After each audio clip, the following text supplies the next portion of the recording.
বিসমিল্লাহির রহমানির রহিম। আজকে আমাদের মাঝে ইসলামপুর ইউনিয়ন ছাত্র দলের সাবেক সভাপতি, রাঙ্গুনিয়া উপজেলা ছাত্র দলের সাবেক যুগ্ম সাধারণ সম্পাদক এবং সালাউদ্দিন কাদের চৌধুরীর একান্ত আস্থাভাজন হুমাম কাদের চৌধুরীর সূর্য সৈনিক জাফর ইকবাল আজকে দীর্ঘদিন প্রবাস জীবনের পর আজকে আমাদের মাঝে ফিরে এসেছেন। সেজন্য আমি চট্টগ্রাম উত্তর জেলা যুবদলের পক্ষ থেকে জানাচ্ছি রক্তিম শুভেচ্ছা ও অভিনন্দন।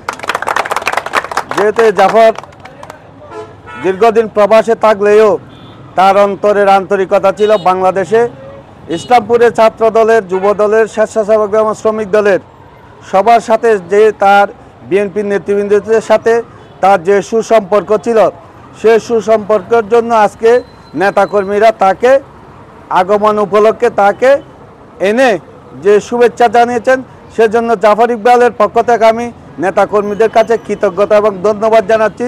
যেহেতু তাদেরকে যদি প্রবাস জীবনের থেকে রাজনীতিকে যে সবার সাথে সুসম্পর্ক রেখে দলকে সুসংগঠিত করার জন্য যে ঐক্যবদ্ধ প্রচেষ্টা চালিয়েছিল জাফর, সে জাফর আজকে আমাদের মাঝে এসেছে। ইনশাল্লাহ আগামী দিনে আমি জাফরকে পেয়ে আরও আমরা আমাদের দল শক্তিশালী হবে।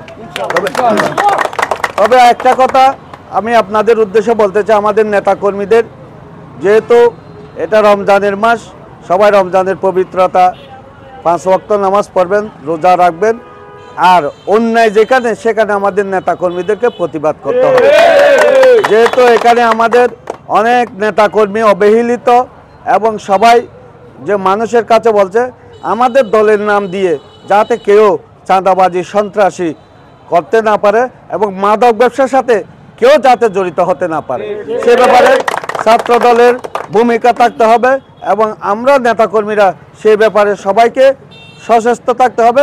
সবাই ঐক্যবদ্ধভাবে এই অন্যায়ের বিরুদ্ধে প্রতিবাদ করতে হবে এবং আগামী দিনে হুমাম কাদের চৌধুরীকে রাঙ্গুনিয়া থেকে জাতীয় নির্বাচনে দানের শীষের প্রতীকে যাতে আমরা জয়লাভ করতে পারি। আমাদের দেশ নেতা তারেক রহমান সাহেব যাতে দীর্ঘদিন এই 17 বছর কষ্ট করছে এই দেশের মানুষের জন্য, সাধারণ মানুষ যাতে তারেক রহমানের পক্ষে থাকে, দানের শীষের মার্কাকে ভোট দিয়ে জয়যুক্ত করতে পারে, এই আশা ব্যক্ত করে আমি আমার সংক্ষিপ্ত বক্তব্য শেষ করছি।